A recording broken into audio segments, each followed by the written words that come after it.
everybody. Welcome to the Post-Traumatic Growth podcast. My name is Jevon Dängeli, and I'm thrilled to be speaking with Alison Woodward today. Alison, welcome to the podcast. Please tell us a bit about yourself and something about your professional background. Hello, everybody. Thank you so much for having me today. I'm super excited to speak with you. Yes, I'm Alison Woodward, and I'm a musician by trade, actually, and also an academic working in higher education. So I'm Deputy Director in the Conservatoire at the University of Chichester, where I've worked for, now it's 21 years. So I spend a lot of my time teaching and leading teams and coordinating programs. But I also have a whole other side to my life, which is so meaningful to me, which I know we're going to explore today. So thank you. It's a real pleasure and honor to have you with us, Alison. And it's due to an article that a mutual colleague of ours referred me to. The article is published in the British Psychological Society's website called "It Was in This Stuckness That Something Changed." And it's a personal study of your journey of post-traumatic growth, which was an absolutely intriguing read. Would you mind telling us a little bit about what your experience of trauma, post-trauma has been, and what it is that led you to write this intriguing article? Absolutely, of course I can. So just to be clear here, I've not got my academic hat on here. This is going to be a really personalised, sort of subjective remembering and telling of my own experiences. So it might be quite helpful for me to just give a bit of brief context for your viewers as to the type of person I remember being before. I'd had quite a colourful life anyway, so my life definitely hadn't been trauma-free. However, I definitely experienced what I lovingly call a brain fart 15 years ago, and I'll explain that a bit more in a minute. But that was 15 years ago. Before then, I would say that I was always a self-helper. I always had, I think, an open mind, or what I would have thought was an open mind, and I'd always been curious about life, and I sort of was fascinated by people. But I would definitely say that I was very much in my head, in my mind, a lot of the time. And the reason I say that is because so much of that changed. But definitely before, I would say that I'd had therapy many times in my life, which had helped me so much. My thoughts really did run my world. You know, my whole reality was spent in my mind trying to work things out, like probably most of us do. You know, my reality was mediated by my thinking, and I would not have known that. I could never have known that until I had a different frame of reference. But looking back now, for sure, that was true. And I would also say that I'd struggled with shame all my life as well. I didn't know, I wasn't conscious of that until I became conscious of it. And once I became conscious of it, my gosh, I saw it everywhere. So I would say I was very in my mind prior to 15 years ago. And I was quite, I would say quite shame bound. I remember I used to always think, people would talk about self-worth. And I remember I used to think, how would you know how much self-worth you have? Because we never have a frame of reference apart from ourselves. And, you know, people would say, you know, use, and I'm not saying any strategies aren't useful, they all are, but I personally never really found telling myself messages in the mirror very helpful. It sort of went on a cognitive level. I could never get anything really to change my status quo. And until this change in me happened about 15 years ago. So if any of your viewers resonate with being stuck in your mind, ruminating about things, trying to make sense of things, experiencing worthiness issues and shame issues, that was absolutely me. I didn't come from I had no religion to fall back on. I was not a spiritual person. I didn't have any of that. So I wasn't looking or seeking for anything like that in my life. So I was not a good contender for any profound change, because I just wasn't seeking it, and I probably would have poo-pooed it, if I'm honest, back in the day. There were several things in my life that were chronic and long-standing, and led to life circumstances being way out of my control. One of them was a very difficult relationship, a difficult marriage I was in, and another one was one of my children, who was 5 at the time, was diagnosed with leukemia and became really poorly. And so over, a 2-year period, my son Miles was unwell. Sadly, Miles passed away when he was 7. But throughout that time, for a longer period, I was in a very difficult place relationally. And I won't go into huge, I'm not against sharing detail, but I won't go into massive detail here, just out of honouring of, those people. But let's, suffice it to say, I felt incredibly powerless. And I think there might have been, I think you pointed towards a couple of sentences that I'd written in that paper that you felt were particularly poignant for you. So I don't know if you want to read that out first, and then maybe I could explore that with you. That would be great. Thanks for the opener there. Yes, indeed. The whole article is captivating, but I've grabbed a couple of sentences here to kind of set the scene for our viewers. And from your article, you wrote, "Trauma catalyzed profound change in my life, though not through accumulating knowledge or reframing what had happened. It came about through the bottom falling out of what was before. It's hard to describe, but in a nutshell, suffering forced me into a deep and a wearing presence. And this changed the way I perceived everything in my moment-to-moment reality." And I appreciate that that article is already 2 years old. And so I'm curious these days, Alison, what do you remember about the experience of trauma and post-trauma, and how has it affected your day-to-day life now? I think when we're going through trauma, definitely for me, when I was going through such challenging experiences, I definitely didn't at that time feel like I was growing. And I think it's so important to say that, because all I felt was distress. I mean, my life was upside down, extremely upside down. And I think because of the experiences that I was going through with my son and in my relationship, it felt as though I didn't realize how many mental structures and cognitive beliefs and stories I had accumulated through my life, because we unconsciously orient towards thoughts and beliefs and narratives and perceptions.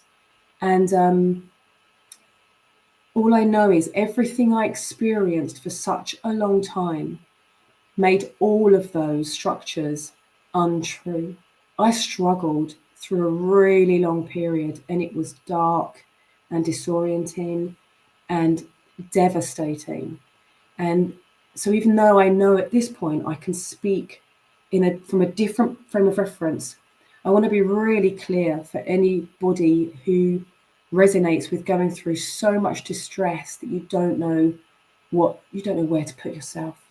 I think we go through our lives in like an automatic mode, with all our thoughts and our stories about life and our beliefs and our judgments and our projections, not realizing that we're carrying those, I think, so much of the time, unconscious to it. But what trauma did for me was it illuminated so much of that, because it simply didn't hold fast.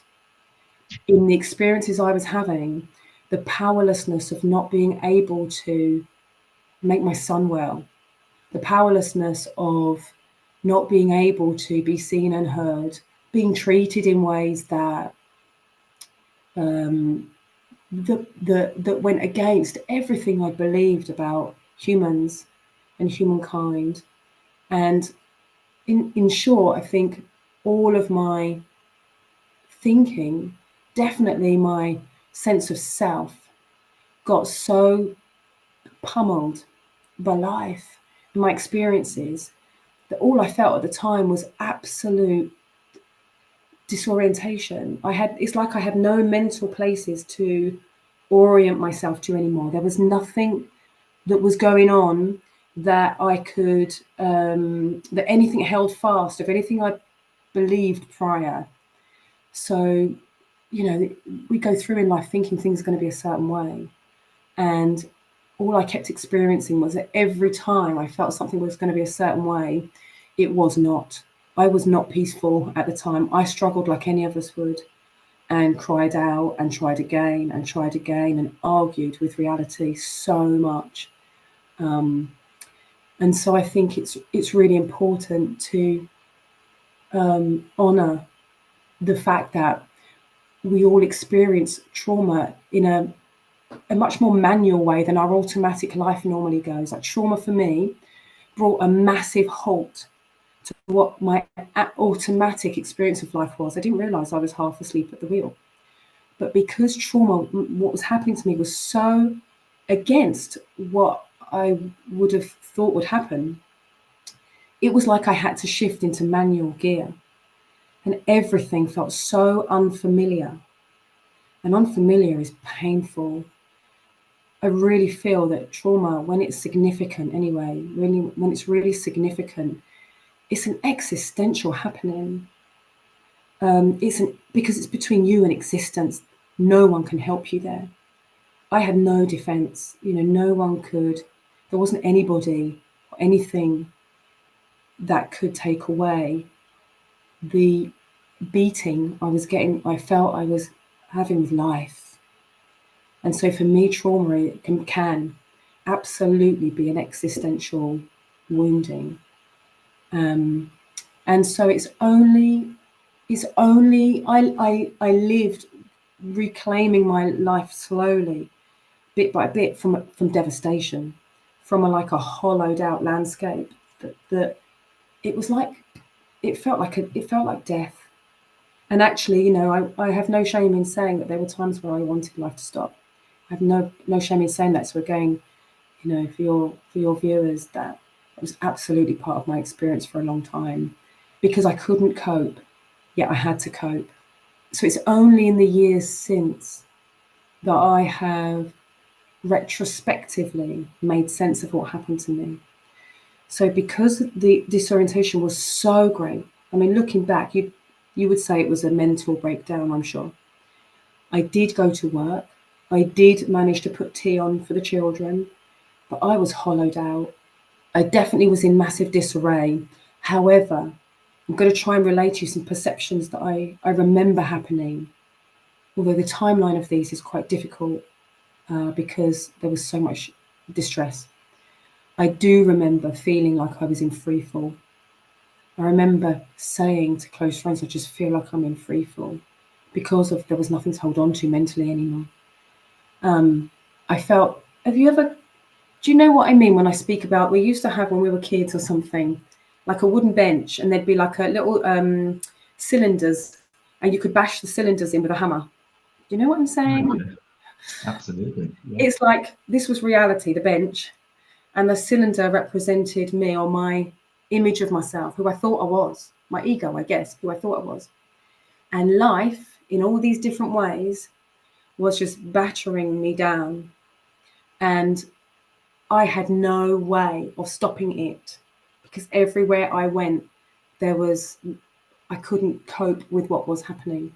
So it was like getting battered down, and being shunted into the only thing that was left, which was a retreat into just being here and now. It's all I had. It's all I had. I can't explain it. It was like a death. As my ego, that sense of self that I'd once been, that sense of identity that I'd once had, everything was so untrue. It's like getting battered down until eventually I became one with that reality, because reality didn't really care for my preferences or my struggle. Reality was as it was, and I eventually retreated into my own being, and I had to subscribe to reality. Because when you watch your child die, and you can't stop it. And you're in a place where you feel you've been made nothing.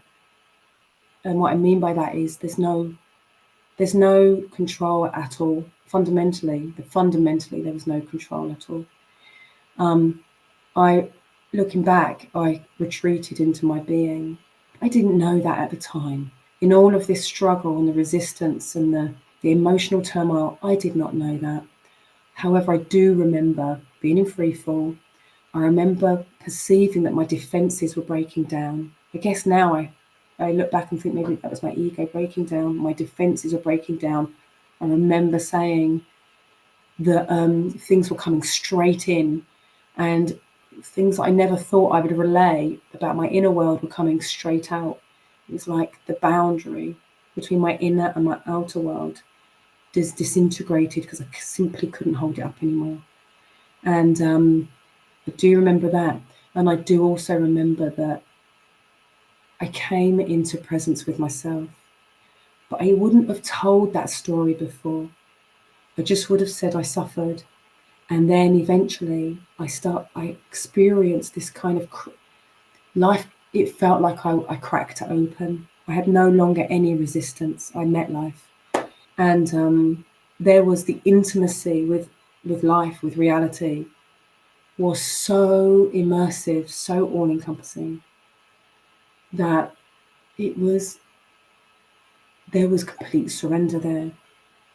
And there was this relief in the giving up of everything I'd resisted. And I do remember this being part of that time. I had no way of making sense of any of that. So I had these massive experiences of intimacy. It felt like total and utter compassion. I never used to like the word love. It took me a long time to be able to use the word love, because love felt so conditioned and tainted to me by, society, life. That surrender itself, the relief in giving up struggle, brought a sense of unity with life.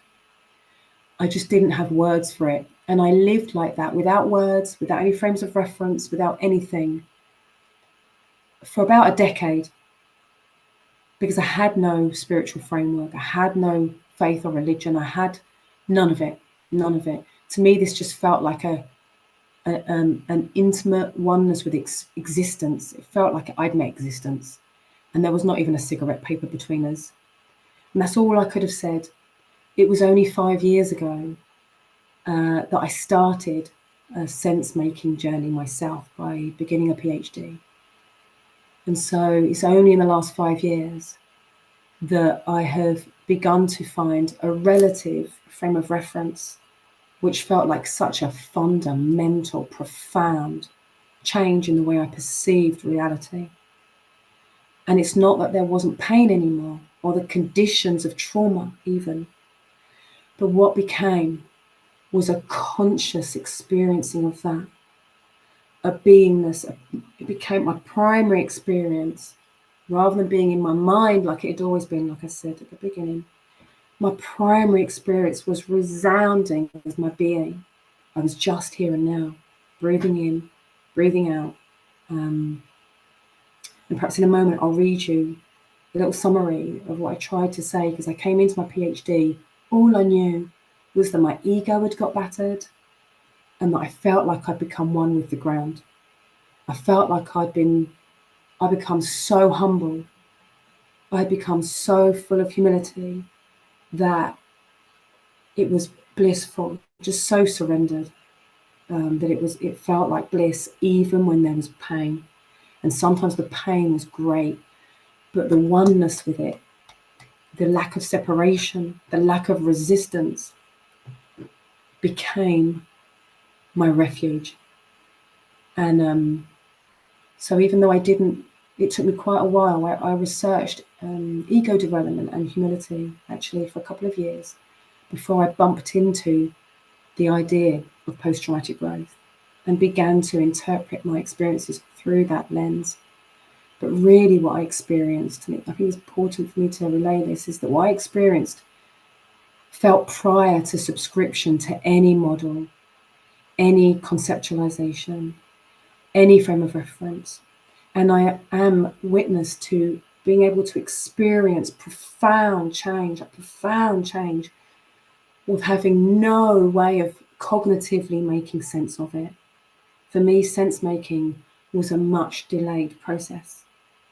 And so everything we try to explore here is a retrospective exploration. It's not like I read something and then looked for it in my experience in terms of try to find the truth of it. I'd already had this massive change that never changed back. And it's only now that you could interpret that through the lens of post-traumatic growth or spirituality or faith or other beautiful models. And they're beautiful, and they're all really valid in the relative in our relative world. It's just that in my own perception, any model can never be fundamentally true, because any abstraction limits lived experience. Alison, thank you for that rich and deep account of your experience. Truly profound. The words don't go there. Yet I remain intrigued.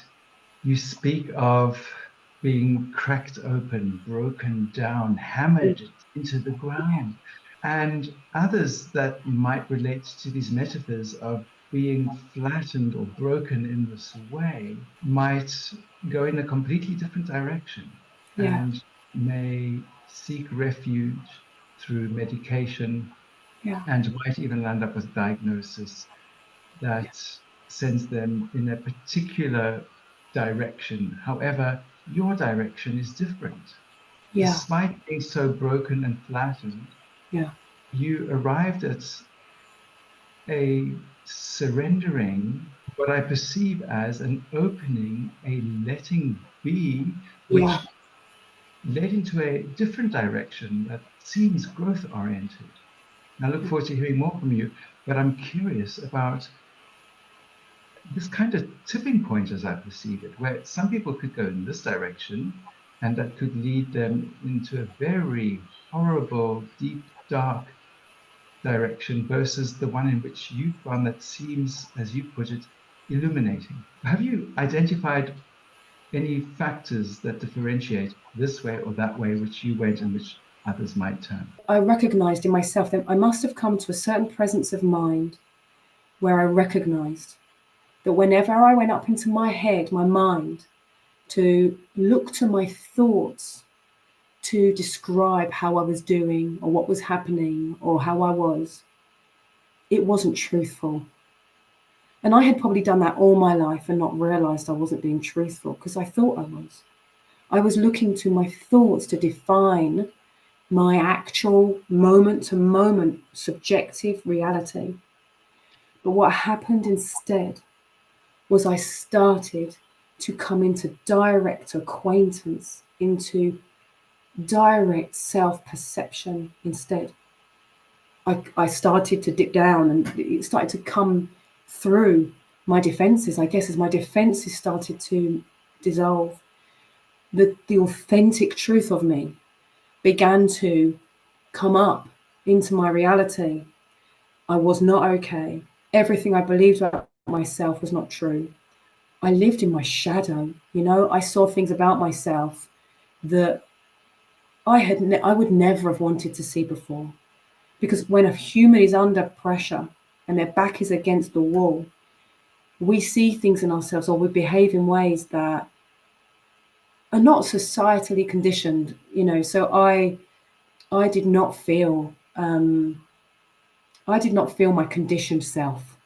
I felt completely unconditioned. And I realized that this self-image that I had held without knowing it all my life was a defense. It was in itself a defense mechanism. My ego was in itself the sense of separation, the sense from life, the sense of needing to be significant or stand out from or defend, was in itself a defense against reality.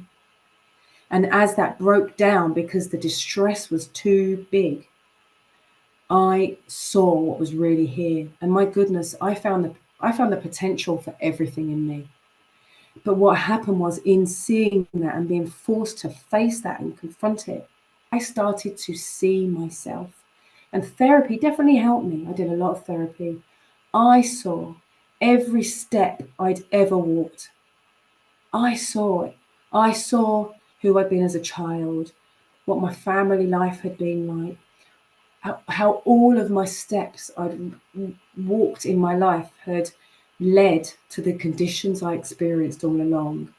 And rather than needing validation or for somebody else to understand me, which I'd spent my whole life doing, I spent my whole life regulating myself, trying to regulate myself through getting understanding and being seen elsewhere. I started to see it. I became present to myself through pain.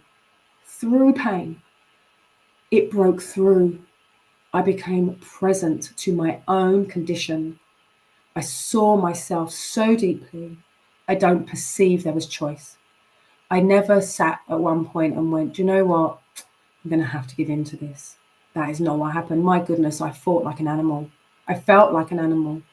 But I got so exhausted and nothing worked. It's like I reached the end. And as all the doors closed, I just gave in. And as I gave in, I came into my being. It was like, as my ego got battered, I came to life. I came to existence. I met it. I met it. I became one with it. There was no me that was separate anymore. And it wasn't through choice. It was the scale of the pain. And I don't know if maybe the scale of pain has something to do with whether we still argue with reality or whether we finally give in. All I know is that I met powerlessness to such a profound level that there was no arguing anymore. I tried. Oh, I tried it. And I'm quite a strong person. So if I could have fought reality, I would have stood a good chance. But reality, the extremes, the conditions that I was in were so great. Watching my son die, I couldn't save him. And I had no control, but I did have to walk with him. I did know I needed to walk with him to the end. And even though I couldn't, I knew that I needed to find it in me to walk with him with every fibre of my being. And that went beyond my egoic capacity. I met life in that doing. And I think that's what trauma is. Trauma takes us beyond our capacity. But I went so far beyond my capacity that I actually met existence, what it is to just be. And that's why I said in that paragraph you read out really kindly, that it wasn't through adding things on. I didn't grow by adding cleverness, adding new concepts. It was like I fell through a trapdoor. Everything went. It was like everything that was unessential was stripped away. And actually, I retreated into being as the only place left to go. My back was against the wall. I didn't decide to do that. It felt like a retreat into presence because it was the only place left to go, was just literally here and now. It was like my body kept going, but my mind and who I thought I was no more. I was using my mind to not enter my body. But this experience of retreating into my being was like coming to embodiment. I'd never lived in my body before. I would have told you I was walking head. I remember saying that in therapy. I remember saying to a therapist once I could be a walking head. But that was no more. That didn't work. It's like I'd retreated into here and now, and that was an embodied state. But not only was it an embodied state, I had clarity. I could see my mind working. I saw the stories it told, and I came to see directly that the resistance, the suffering, was my resistance to reality. The way that I argued with reality was my suffering.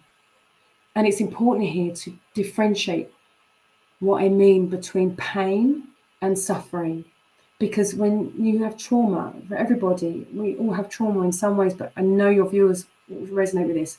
There's so much pain. But what I mean by suffering is the resistance to that pain, the stories that are told about how it's not fair, how it shouldn't be happening, how this isn't meant to be. And what went was the stories, what went was the projection. So rather than experiencing my everyday moment-to-moment reality, it became so alive. It was so technicolor because I had no stories anymore to shield me and defend me.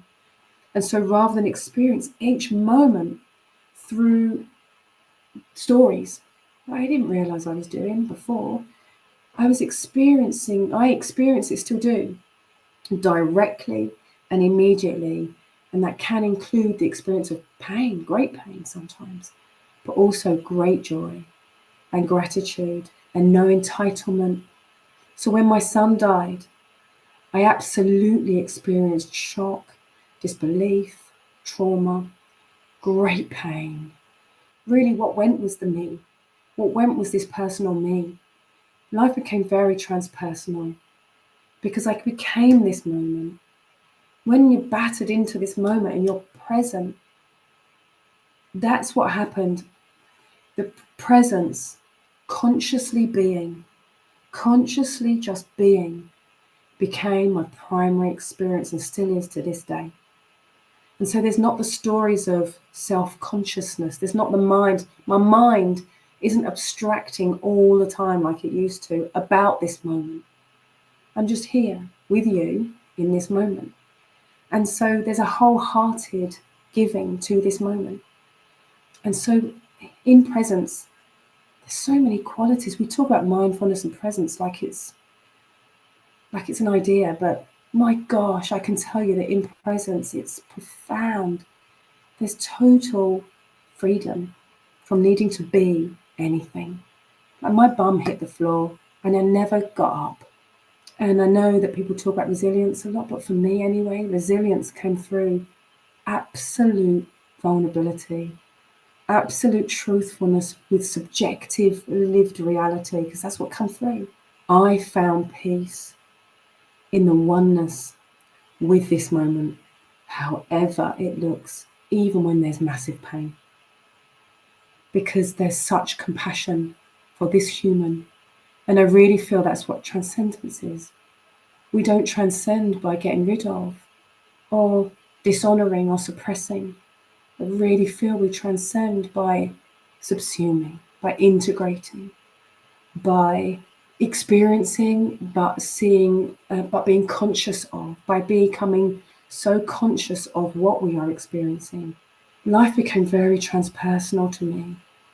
You know, nothing was my pain anymore. It was the pain of the human condition. And I found everything. I found potentiality for everything in me. You know, presence, it says no to nothing. And because of that, it loves life. I love life. Thank you for sharing straight from your heart in this way. And I do wonder, listeners who hear this and who are experiencing pain might say, Alison speaks of this pain that leads to opening in this way and compassion and this unconditional love. But their pain is so overbearing. The Yeah, idea of kind of leaning in and embracing it, integrating their painful parts, unbearable. They can't absolutely. go there. And Yeah, yet yeah. for you, the pain itself was the path. Yeah, but it was messy though. It wasn't clean and tidy. It was messy. So what I would say to your viewers is avoidance is sometimes a really adaptive response, you know, to come into contact and move away and come back in and move away is sometimes hugely intelligent. And I've definitely recognized that being in my experience at times too, over time, the ability to stay consciously present with pain grew. But definitely at that time, it was messy. I remember that. So if that's any comfort, what I would say though, is where they can, or where I could anyway, I honored my experience, whatever that looked like. I didn't judge it. I saw where I'd come from. I saw every step I walked, and that gave me the courage. That gave me the capacity to be present with myself in pain as best I could at any point in time. And as I say, sometimes avoidance is incredibly helpful. But I guess we learn to come into contact over time, and definitely compassion. So through being consciously present with feelings, not judging them, not feeling shame about them, not feeling defective because of them, but remaining in awareness of them and holding them with love. It was that intimacy with my lived experience as best I could that came to become my refuge.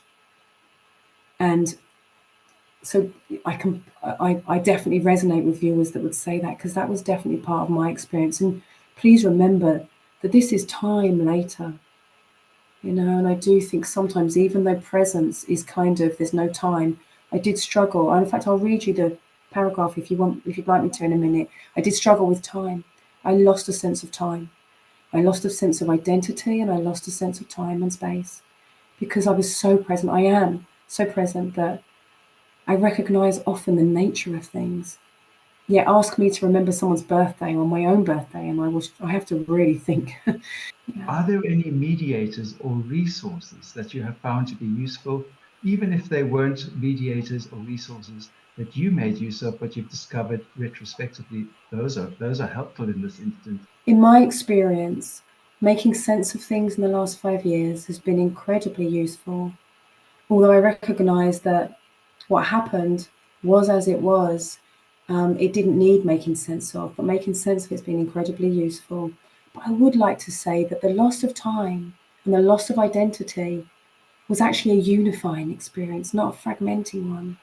Because what I realized firsthand was that time and identity and space and time, like the relativity, the world of relativity, was a cognitive phenomenon. It was all based in the world of thought. And thought's beautiful, and we need time and space and a sense of separation to exist and function in our relative world. But what the trauma led me, what I realized directly, was that there's a more fundamental experience of reality alongside that expresses itself through that relativity, through time and space and selfhood. But it's much more unified, because in this moment, when we're present in this moment, like if I'm just here with you, we're here together now. It's you and I here now. There's no time here unless we go up into our thought. There's no identity here unless we go up into our thought. There's no other space here unless we go up into thought. And so actually, my experience of consciously being, my experience of presence, my unadulterated experience of just being, where I took refuge, the aliveness of being, it's a unified one. There's no time or identity here. They're constructs that we understandably create to function in this relative world that we live in. And so it's like experiencing two realities simultaneously that, on the sounds of it, our minds feel are paradoxical. But in direct experience with them, they live together very happily, because one expresses itself as the other. There's no separation between them. There's no separate self that's separate to life. Identity is a very useful creation that we use every day. And it's not like I can't live with that. I live with that because I live in an everyday life. You know, I don't speak to my children about these matters, for instance, or my work colleagues. You know, I live a normal life. It's just that underlying that, I live with a very fundamental perception of a deeper, more fundamental reality. But I would say the things that helped me definitely was therapy. Definitely, because when we're subject to things, we haven't transcended it yet. We haven't begun to transcend it or evolve past it. We need to hold our perceptions object to us, to create this apparent subject-object relationship, to make sense of them. And in making sense of them, we can put them place them into a narrative that resonates with us truthfully. And I think that's incredibly helpful to healing, to growth, to healing, to making sense of our experiences. Because trauma it feels like a nonsensical experience. It's so disoriented and unfamiliar. So trauma takes apart what we had made sense of before. That's why it's traumatic. It destabilizes our whole internal and external landscape quite often. So definitely anything that helps to begin to make sense of the experiences. The only thing I would say is the defining mediator for me is coming to connection, coming into presence first. Otherwise, I think we, us humans, we can try to make sense of our experiences just looking to our mind only, because that's what we're taught. We're conditioned to do that very often. And so our mind naturally confabulates things. It makes things up because that's what it's a prediction making machine. That's what it does. It's its job. And there's nothing wrong in that.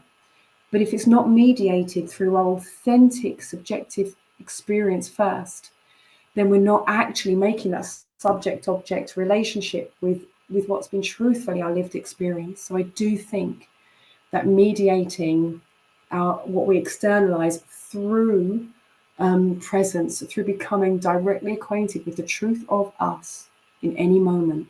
It's clear to me, and it aligns very well with the post-traumatic growth research as well, that we do need to externalize and disclose what's alive for us, because without that, it stays bottled up and causes more pain and turmoil, doesn't it? And adding to that, the researchers also indicated that the receptivity of the listener or the container who's holding space for us is important, because if we feel that our disclosure is not well received, then there's a break in the relational field again, which can re-traumatize. Absolutely. Is that your experience? Oh my gosh, absolutely. My own interviewing for my own data collection, I experienced exactly that. For me, presence is crucial, because remember, in presence, when we're really truly present to another, we are empty of ourselves. We are in a place, a space that is free of judgment, that is unconditionally accepting, that allows the other's experience, their subjectivity to arise within us as us. We can feel into what they're saying. And so when we're present, it's a wholehearted, and for me, presence is an act of unconditional love, because it says, you have all of me. You have all of me. I'm not going to project onto you. I'm not going to judge you. We've all experienced, us humans can unintentionally reshame and judge each other without realizing it. But in presence, we are much more able to hold capacity for the truthfulness of another's experience, whether that in all of its forms, because we can accept it within us, because we've met all of ourselves too, our own darkness, our own unconditioned selves too. And in that, we're able to hold space for another's. And so for me, absolutely, in presence, we can receive another safely. And trauma does need safe reception so that we don't re-traumatize unintentionally another human being. Thank you for highlighting that. It seems so important that practitioners out there who are holding space for clients who present trauma are aware and actively engaging in that compassionate quality of held space to create safeness for clients to truly process.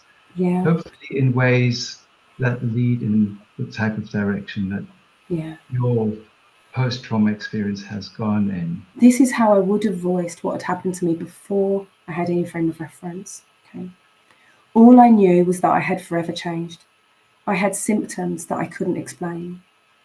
Time appeared as an abstraction I could only find in thought. Myself appeared the same, unfound outside of thought.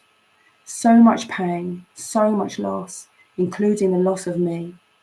I had somehow died along the way, yet I couldn't tell you when, for time and self had died together, leaving only here and now in their wake.